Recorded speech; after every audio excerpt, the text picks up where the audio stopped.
अस्सलाम वालेकुम दोस्तों, सिंधी इन्फो जी एक न्यू वीडियो से गड आया अब्दुल कयूम।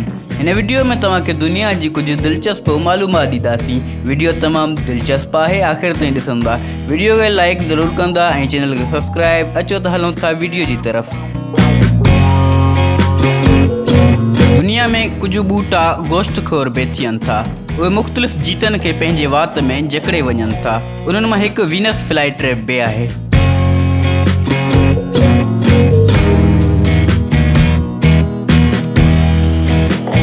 दुनिया में सब खां वधीक खाधी वेंदड़ सब्जी आलू है। वैसे आलू जी हर सब्जी से दोस्ती है।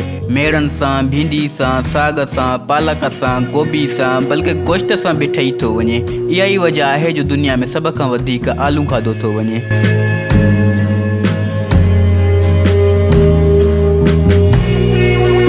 हाथी 22 महीना पेट से रहे थी, मतलब 22 महीना प्रेग्नेंट हुए थी। 22 महीनन का बाद बच्चो दे थी।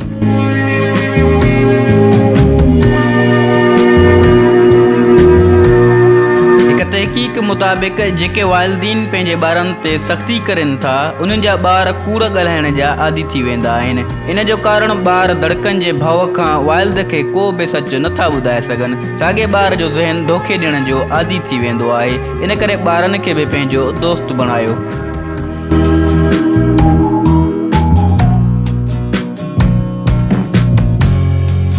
अमेरिका में एक शादी सिर्फ 8 खां 10 साल हले थी। तलाक जो रुझान ज़्यादा है।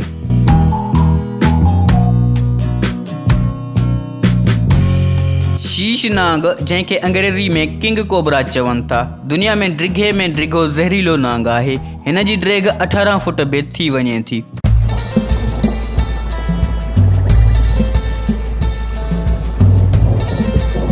कूंज पखी साइबेरिया जो पखी है, जो सर्दियों में साइबेरिया की यख सर्दियों का हिजरत करे पाकिस्तान अचे थो। जॾहिं सर्दियों खत्म थी वञन थियूं, कूंजा वापस साइबेरिया हलियूं वञन थियूं।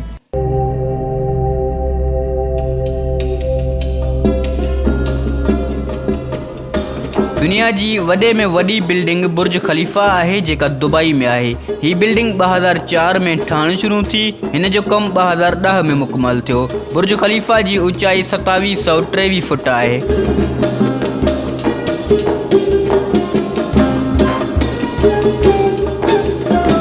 चाइना के कानून मुताबिक एक पांडे के मारण की सज़ा उम्र कैद भी थी सके थी। उम्मीद तो दोस्तों ही वीडियो तव्हांखे पसंद आई होंदी। वीडियो के लाइक ज़रूर कंदा। वधिक दिलचस्प वीडियोज़ लाइ असांजो चैनल सब्सक्राइब कयो। असां रोज़ानो दिलचस्प मालूमात ॾींदा रहंदा आहियूं। मोकिलणी आहे कोन, वरी मिलंदासीं अगली वीडियो में। अल्लाह हाफ़िज़।